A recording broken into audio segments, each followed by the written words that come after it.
மகிழ்ச்சியை வெளிப்படுத்த பல்லை காட்டி சிரிக்க வேண்டாம். புன்னகை ஒன்றே போதுமானது.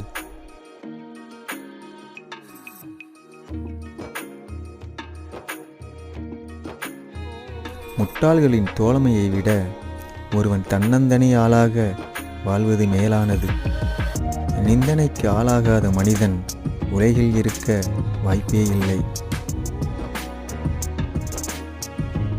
ஒழுக்கம் உள்ளவர்களோடு உறவாடுங்கள். அறிவாளிகளின் சகவாசத்தை தேடிப் பெறுங்கள். முட்டாள்களை விட்டு விலகுங்கள்.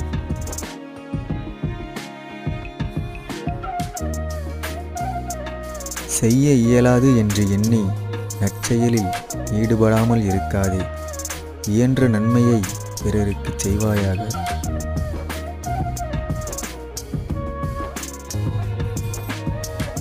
பேராசையும் தீய ஒழுக்கமும் ஒருவனை தீராத துன்பத்தில் தள்ளிவிடும் ஆற்றல் கொண்டவை.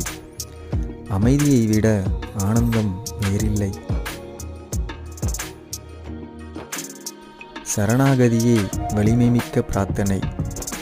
கடவுளிடம் நம்மையே முழுமையாக அர்ப்பணித்து விடுவதே சரணாகதி.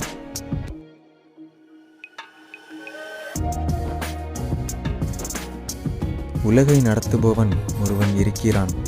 நீ சாட்சியாக மட்டும் இரு. நான் நான் என்று கூறிக்கொண்டு எதிலும் முன்னிற்காதே.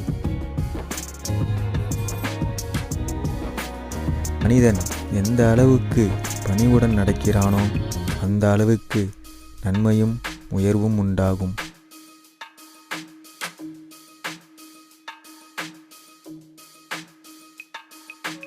உலக விஷயங்களிலும் பிறரின் அந்தரங்க வாழ்விலும் ஒருபோதும் எண்ணத்தை செலுத்துவது கூடாது.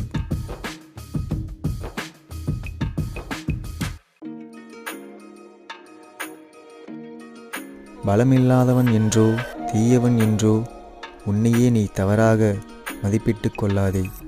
நீ கடவுளின் ஒரு சிறு கருவி என நினை. எல்லா செயல்களையும் நாமே செய்கிறோம் என்று நினைப்பது அகந்தையின் அடையாளம். இதை உணர்ந்தால் கர்வம் அடையும்.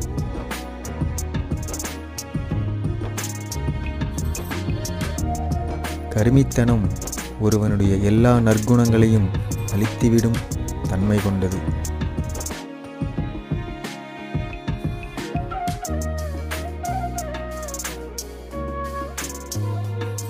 உலகம் போற்றினாலும் பழி தூற்றினாலும் மனதில் வாங்கிக் கொள்ளக்கூடாது. நடுநிலையில் இருக்க பழகுங்கள்.